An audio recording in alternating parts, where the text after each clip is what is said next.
Olá, bem-vindos a mais um vídeo. Hoje estamos num cenário novo que eu pus aqui de forma temporária a termos assim um fundo mais bonito aqui na casa nova porque isto ainda está muito incompleto e por isso mesmo pode ser que este vídeo tenha um bocadinho mais de eco do que o normal e peço desculpa por isso desde já. Bom, e eu hoje vou falar sobre um tema que tem dado muito que falar na última semana e meia e primeiro eu pensei em não falar sobre isto, visto que já algumas pessoas o tinham feito, achei que se calhar já não vinha acrescentar muito. Mas sabem que mais? Eu vou falar mesmo porque há coisas que me irritam e esta é uma delas. Este cabelo está-me a irritar.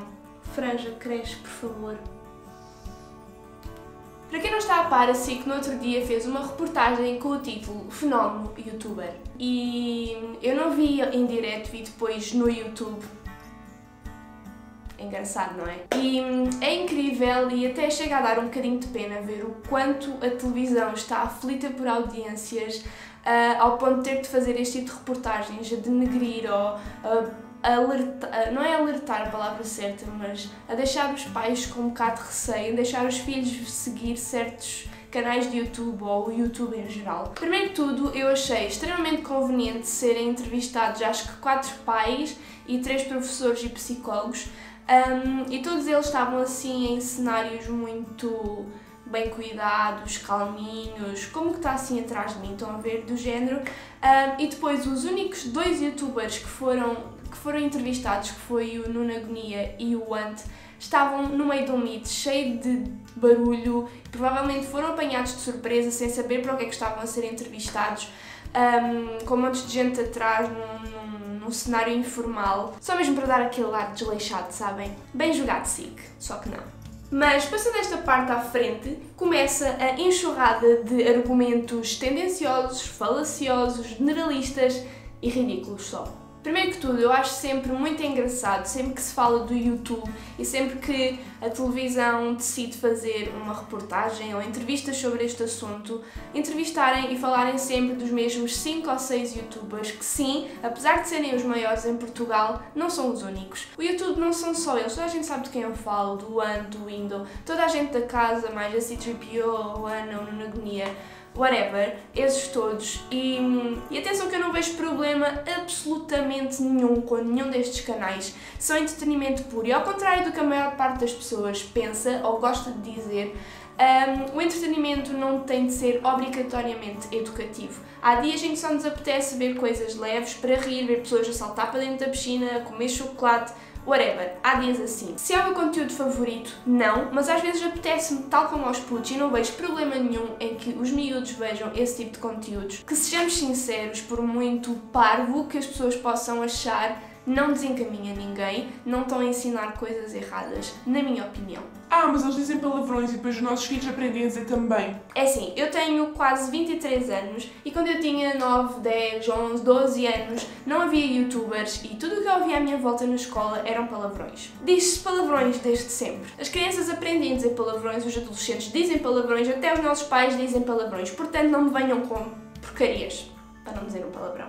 Eu disse o meu primeiro palavrão com 6 anos, depois de ter ouvido na escola e não precisei de um youtuber para me ensinar. E só perguntar o que é que esta carinha de santinha disse no auge dos seus 6 anos como primeiro palavrão foi aquele que rima com batatas com alho. Sim, eu comecei logo pelo hardcore.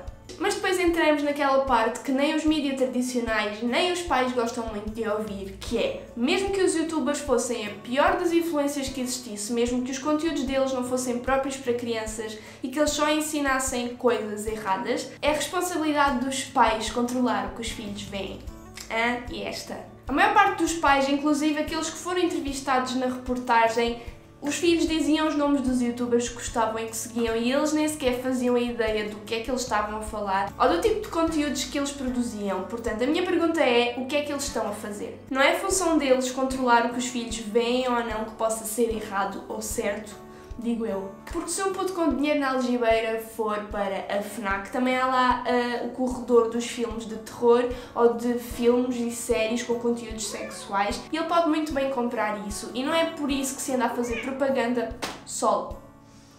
E não é por isso que se anda a fazer propaganda a dizer que a FNAC é uma má influência para as pessoas. E falando em conteúdos sexuais, se os miúdos têm acesso ilimitado e não controlado à internet, acho que os youtubers deviam ser a menor das preocupações dos pais. Se é que me entendem. Eu sei que seria muito mais fácil para os pais colocar a responsabilidade da educação dos filhos nos youtubers, nos influenciadores e continuar a dar-lhes PCs, tablets, jogos, para que eles não tenham de facto que perder tempo com eles e educá-los.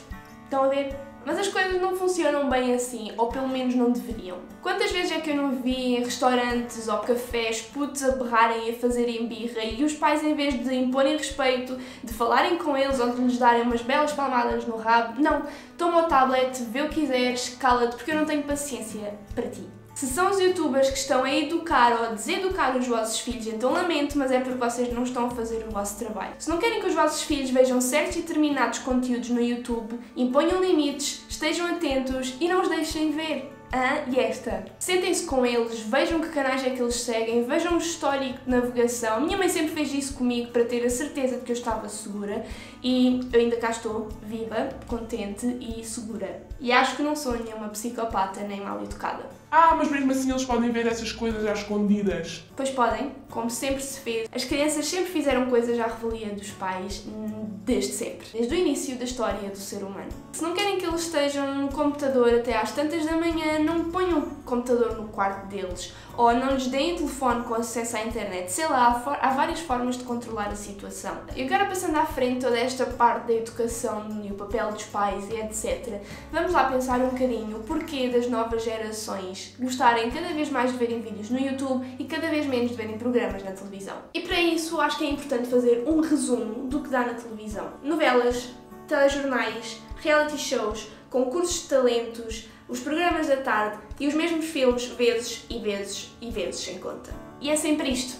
Há 30 anos que é isto. Talvez se a televisão variasse o tipo de conteúdo, se tivesse uma relação mais próxima com os seus telespectadores e soubesse o que eles realmente querem ver e se não tivesse tipo 40 minutos de anúncios de seguida, talvez as audiências fossem melhores. É porque quase 10 anos de Casa dos Segredos depois, as pessoas já começam a ficar fartas. Depois de centenas de novelas com os mesmos atores e o mesmo tipo de argumentos, as pessoas já começam a ficar fartas. E depois de 30 anos a dar o Sozinho em Casa no Natal, as pessoas já estão a ficar fartas. Acreditem. No YouTube há canais para todos os gostos e mais alguns. Tudo o que vocês possam imaginar existe no YouTube. Há canais de maquilhagem, de jogos, de culinária, de tarot, de agricultura. E uma pessoa pode escolher o que quer ver e quanto quer ver. É essa a diferença. E é isso que a televisão não consegue oferecer e é por isso que as audiências são cada vez mais baixas. E sim, é chato, mas as coisas evoluem. E embora haja uma mão cheia de youtubers que possa ter um conteúdo não tão consensual, apesar de ser o mais seguido, o que é um bocado irónico, não é?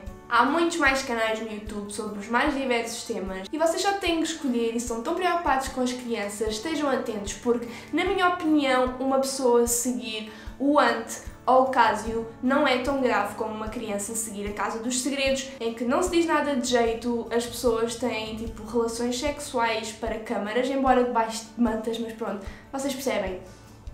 Vê-se a cena a acontecer e são só intrigas e discussões, não se aprende nada e nem é divertido, eu não percebo. Pelo menos estes canais do YouTube que podem não ser educativos fazem com que as pessoas passem um bom bocado. E se vos faz confusão toda esta idolatração em relação aos youtubers, pensem que todas as gerações tiveram os seus ídolos.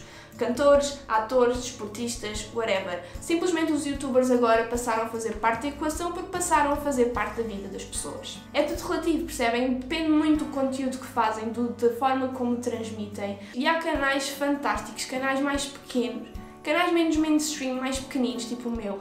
Estou a usar, mas é verdade.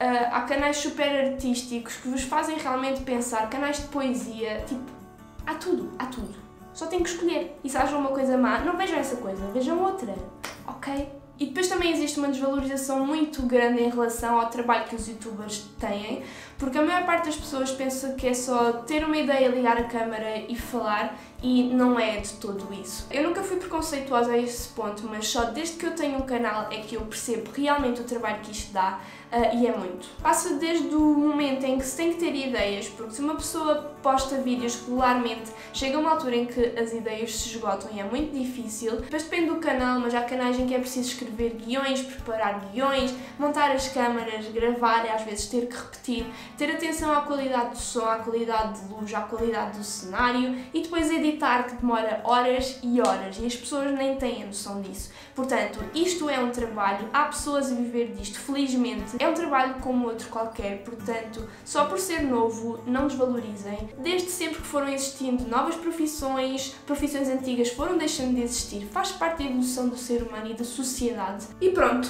resumindo e concluindo, pais, são vocês que têm que educar os vossos filhos e não os youtubers. Há vários tipos de canais, vários youtubers no YouTube, portanto, deixem de ser preconceituosos e de generalizar, porque a generalização é sempre injusta. E em terceiro, para acabar, o mundo evolui e se a televisão não evolui, azar deles. Comentem aí em baixo o que é que vocês acham, partilhem o vídeo se acharem que devem, se não acharem, é na boa, ponham gosto também se gostaram, ponham não gosto se não gostaram, para eu saber, e vemos no próximo vídeo. Um grande beijinho, tchau!